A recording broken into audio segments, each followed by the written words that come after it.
BA पास बहू। अरे भाग्यवान, मेरे जूते कहाँ रखे हैं? मुझे बाहर जाने में देर हो रही है। तभी मालती कमरे में आती है। ये रहे आपकी जूते। मैं इन्हें साफ करने के लिए ले गई थी। अरे वाह, तुम कितनी समझदार हो। मेरे बिना कुछ कहे ही सारे काम कर देती हो। तभी मालती झिझकते हुए रमेश से कहती है, सुनिए जी, आपसे एक बात कहूँ, बुरा तो नहीं मानेंगे ना? अरे नहीं नहीं, बेफिक्र होकर कहो। शादी से पहले मैं अपने मायके में नौकरी करती थी। मैं चाहती हूँ कि अब मैं फिर से नौकरी करना शुरू कर दूँ। वैसे भी सारा दिन घर में बोर हो जाती हूँ। देखो मालती, तुम्हारे नौकरी करने से मुझे कोई एतराज नहीं है, लेकिन तुम्हें एक बात बता दूं, हमारे खानदान में आज तक कभी किसी औरत ने नौकरी नहीं की। फिर भी एक बार तुम माँ से पूछ कर देखो, अगर वो तुम्हें नौकरी करने की इजाजत दे देती है तो अच्छी बात है। रमेश वहाँ से चला जाता है। फिर उसी शाम मालती अपनी सास के पैर दबा रही होती है। तभी उसकी सास मालती से कहती है, अरे क्या बात है बहू, आज तो ठीक तरह से मेरे पैर नहीं दबा रही। किसी ख्याल में खोई पड़ी है क्या? मैं भी तो जानूं आखिर बात क्या है। दरअसल वो माँ जी।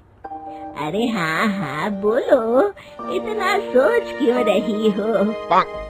माँ जी, अगर आप बुरा न माने तो मैं नौकरी करना चाहती हूँ। घर के काम करने के बाद मेरे पास काफी वक्त बच जाता है।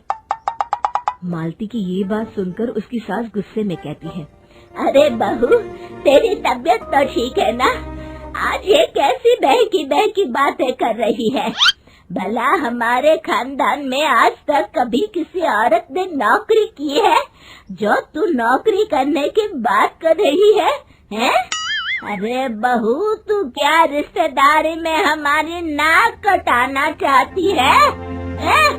जितना जल्दी हो सके अपने दिमाग से नौकरी का भूत उतार दे। और अब जा, जल्दी से रसोई में जा, खाना बनाने का वक्त हो रहा है। मालती मन मार कर खाना पकाने के लिए रसोई घर में चली जाती है। अगले दिन, नमस्ते माँ जी, कैसी हैं आप? अरे आओ आओ दिवाकर बेटा, बैठो, मैं तुम्हारे लिए चाय मंगाती हूँ।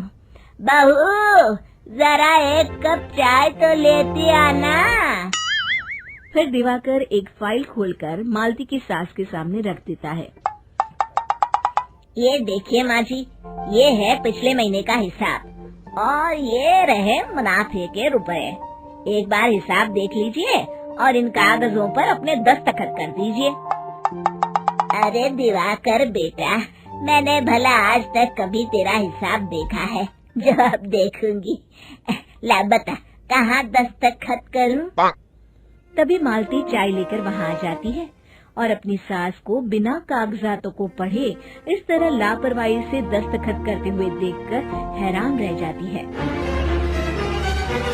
अच्छा माँ जी, अब मैं चलता हूँ, फैक्ट्री में बहुत काम है। फिर दिवाकर वहाँ से चला जाता है। कुछ दिनों बाद मालती बाजार में कुछ सामान खरीद रही होती है। तभी एक बूढ़ा आदमी उसे आवाज देता है, अरे मालती बेटी, कैसी हो? मुझे पहचाना? मैं तुम्हारी कंपनी में मुनीम का काम करता हूँ। हाँ चाचा जी, मैं आपको बिल्कुल पहचानती हूँ। कहिए, कैसे हैं आप? मैं तो ठीक हूँ। कंपनी में कुछ भी ठीक नहीं चल रहा, यहाँ तक कि हमें ठीक वक्त पर तनख्वाह भी नहीं मिलती। ये आप क्या कह रहे हैं? अब क्या बताऊँ, आप लोग तो कभी हिसाब किताब देखने दफ्तर आते नहीं। मेरी मानो तो एक बार आप लोग दफ्तर आकर सारा हिसाब किताब देख लो, आपको असलियत पता चल जाएगी। अच्छा बेटी, अब मैं चलता हूँ, देर हो रही है। फिर वो बूढ़ा वहाँ से चला जाता है। वहीं दूसरी तरफ मालती घर पहुंचकर अपनी सास को सारी बात बताती है। तभी वहाँ रमेश भी आ जाता है, लेकिन मालती की सास मालती की किसी भी बात पर विश्वास नहीं करती। तभी रमेश कहता है, अरे माँ, बिना आग के कभी धुआं नहीं उठता। जब मालती इतना कह रही है तो हमें एक बार दफ्तर चलकर देख लेना चाहिए। वैसे भी हम लोग काफी दिन से अपने दफ्तर नहीं गए हैं। इस तरह किसी एक आदमी के भरोसे काम छोड़ना मुझे भी ठीक नहीं लगता। अगले दिन वे सभी अपने दफ्तर पहुंचते हैं और सीधे दिवाकर के कैबिन में जाते हैं। अचानक सबको एक साथ देखकर दिवाकर चौंक जाता है। अरे माँ जी, आप सब लोग अचानक यहाँ कैसे आ गए? अगर कुछ काम था तो मुझे एक फोन कर दिया होता, मैं आपके घर आ जाता। तभी मालती की सास कहती है, अरे दिवाकर बेटा, आज मैं हिसाब देखने दफ्तर आई हूँ, जरा मुझे पिछले 6 महीनों का हिसाब दिखाना तो बेटा। दिवाकर घबराते हुए हिसाब की फाइल मालती की सास को देता है। मालती की सास फाइल लेकर मालती को देती है और कहती है, ले बहू, देख ले हिसाब। मालती फाइल को बड़े गौर से देखती है और अगले ही पल उसे सारी गड़बड़ी समझ में आ जाती है। वो अपनी सास से कहती है, माँ जी, मुनीम चाचा बिल्कुल सही कह रहे थे। हमारी कंपनी में पिछले 6 महीनों में जितना मुनाफा हुआ है, हमें उसका आधा पैसा भी नहीं मिला। यूँ समझ लीजिए कि 1 रुपये में सिर्फ चवन्नी ही हमारे हाथों में आई है। मालती की बातें सुनकर मालती की सास गुस्से से दिवाकर को पूछती है, क्यों दिवाकर, मेरी बहू जो कह रही है वो सच है? दिवाकर समझ जाता है आज उसका भांडा फूट चुका है। वो गिड़गिड़ाते हुए कहता है, मुझे माफ कर दीजिए माँ जी, मैं पैसों के लालच में अंधा हो गया था। अरे वाह दिवाकर, तू तो 1 नंबर का चोर निकला। इतने दिनों से मैं तुझ पर आंख बंद करके भरोसा करती रही और तू मुझे ही चूना लगाता रहा।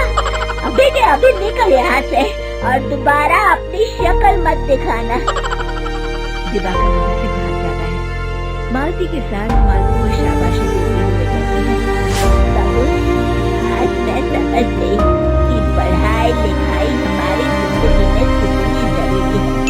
मैं बहुत किस्मत वाली हूँ जो मुझे तुझ जैसी बहू मिली है। शिक्षा, पढ़ाई लिखाई का इस्तेमाल सही जगह करके हम दुनिया में बहुत कुछ बदल सकते हैं। Subscribe for more moral stories.